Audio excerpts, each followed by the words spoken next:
in Lincoln, checking out Nebraska in action, a Huskers team that was not as dynamic as they typically are offensively last year. 11th in the Big Ten in scoring in conference games, but overhauling the offense this year. And so let's start there. Dave Refson, Gerry DiNardo, and Howard Griffith as we go through some of the personnel and what we saw from this Nebraska team. And I think we have to start at quarterback, guys, with Tanner Lee.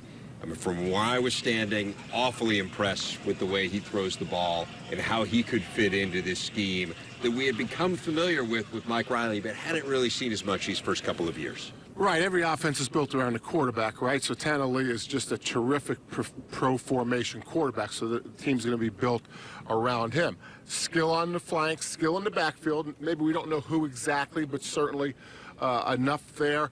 The only thing I didn't get a great feel about is the offensive line. There was no scrimmage, which you wouldn't expect today. There was no inside drill, which I was hoping to see, but a lot of team periods, and it looks like they're positioned to have a good offensive line. But that would be the only question I'd come away from today's practice. I love the scheme. I love the coaches. I think this scheme gives them the best chance to win a championship. A veteran offensive line. You got a lot of starts in that offensive line, so that's really going to help the development of that passing game, and I think it's important. I think you're right on when you talk about Tanner Lee being that pocket passer that's going to be able to make good decisions. Got to increase the completions, though. You know, that was a little low, probably around 56% before, but I think he'll be able to do that. Taking that year off, being on the scout team, you know, kind of allows you to study the game. Even though it's a new system, it still gives him an opportunity each and every day in practice to work on his skill set. Even though it's a new, I think he's going to be terrific for this offense. And as well as you can throw the ball, you know, Mike Riley made it very clear, you know, studying the Big Ten Conference the last couple of years. Last year he made the point the teams that had the most success are the ones that run the ball the best and turn it over the least.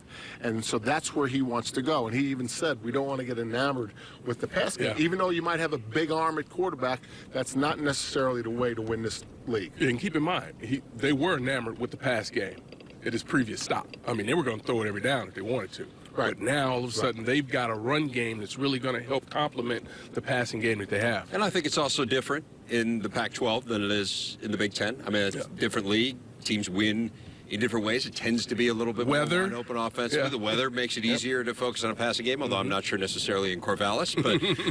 But but I agree with your point there. But they do look really good backs, right? I mean, you lose Terrell Newby, who was a big part of what you do, but to have Wilbon and Ozigbo, and I like Trey Bryant both times that we've seen him, I think it's a really good group. Yeah, and to go back to our original conversation about the reboot, they were never going to be a spread team, right? I mean, they were only a spread team because Tommy Armstrong was here, and he was their best quarterback. And give them credit for that, too, for not trying to do square peg in a round hole, for saying, here's what we have, here's what gives us the best chance to win, and they won 9 games last year. It gave them the best chance to win short term. I don't think it gave them the best chance to win the West and win the Big Ten. Now, this scheme, whatever shortcomings it has personnel, if it has any, they'll recruit to it, but this is the scheme that gives Nebraska the best chance to win. The big headline here in the offseason, we've already talked about it some, was Bob Diaco coming as the defensive coordinator. So let's flip to that side of the ball. It is, again, a very different look, right? The 3-4 defense guys, the odd man fronts that we've been talking about.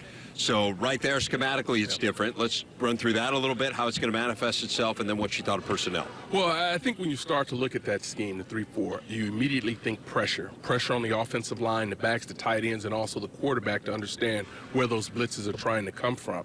I do like the personnel. Is it perfect for what they want to do long term? Probably not. They probably will start to recruit some different players. But the linebacking group as a whole can run. They're thick, they're physical, they want to get downhill, so that's going to be an advantage for them. So they're going to have some opportunities where they're going to be lined up against the back in pass rush, and they're going to win a lot of those battles because they're so physical. Bob Diaco is an entirely different style coach than they've had in the past on defense with Mark Banker. They're energized. So I think, and I agree with you, that this is the best practice we've seen since we've been coming to Nebraska, regardless of who's coached here. And I think a lot of it is both sides of the ball staff are energized. It was interesting. I talked to Mike Riley at the very outset of practice, and I was asking him about Bob Diaco. And, you know, I expected it to be a lot of schematic answers that, you know, this gives us the best chance, or we think this can get people off balance. It's a defense you don't see as much. But the first thing he talked about, and the thing he talked about the most, was the energy in the room, connecting with the players, all of that kind of stuff. He said he just felt like it had brought an entirely different feel to his team. And then we got into the X and O stuff, which I know for football people who like to get on the grease board is really interesting stuff. But that really resonated with me, the fact that he said how much these players have responded to Bob Diaco personally. So when you have both aspects of that, it's probably onto something.